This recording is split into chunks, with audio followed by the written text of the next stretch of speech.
এটা হচ্ছে একটা মিনি চার্জার ফ্যান দেখতে পারতেছেন। এটার ভিতরে খুবই সার্কিটটা খুবই স্ট্রং বানানো হয়েছে। বুস্টারের সার্কিট, এখান দিয়ে AC plug system, AC cord, এটা হলো বুস্টারের সার্কিট। এখানে এসএমডি, এখান দিয়ে আপনার কন্ট্রোলিং সিস্টেম করা হয়েছে। আর এখানে উপরে হলো এলইডি। তো এটা হলো সামনের সাইড। এটা হলো সার্কেল কোম্পানি একটা মিনি চার্জার ফ্যান। এখানে ইউএসবি পোর্ট, এখানে মোবাইল চার্জ দিতে পারবেন, এখানে অন অফ করতে পারবেন ফ্যান। আর এখান থেকে প্রথমে দেখাচ্ছি চার্জ হয়। এটা হলো সার্কেল কোম্পানি, ব্র্যান্ড নিউ একটা মাল। তো এটা সমস্যা ছিল, ব্যাটারিটার সমস্যা। এখন আমরা ব্যাটারিটা চেঞ্জ করে দেব। ব্যাটারি হলো 4 ভোল্ট 1.6 অ্যাম্পিয়ার, মানে 1600 অ্যাম্পিয়ারের ব্যাটারি। যারা এরকম ফ্যান সার্ভিসিং করবেন অবশ্যই আমাদের সাথে যোগাযোগ করতে পারেন, আমরা ঠিক করি। তো হলো সামনে ব্যাক সাইড, এটা দেখতে পারতেছেন।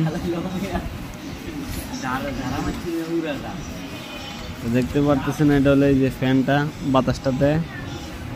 তো যারা এরকম ফ্যান ঠিক করবেন অবশ্যই আমাদের কাছে যোগাযোগ করতে হবে।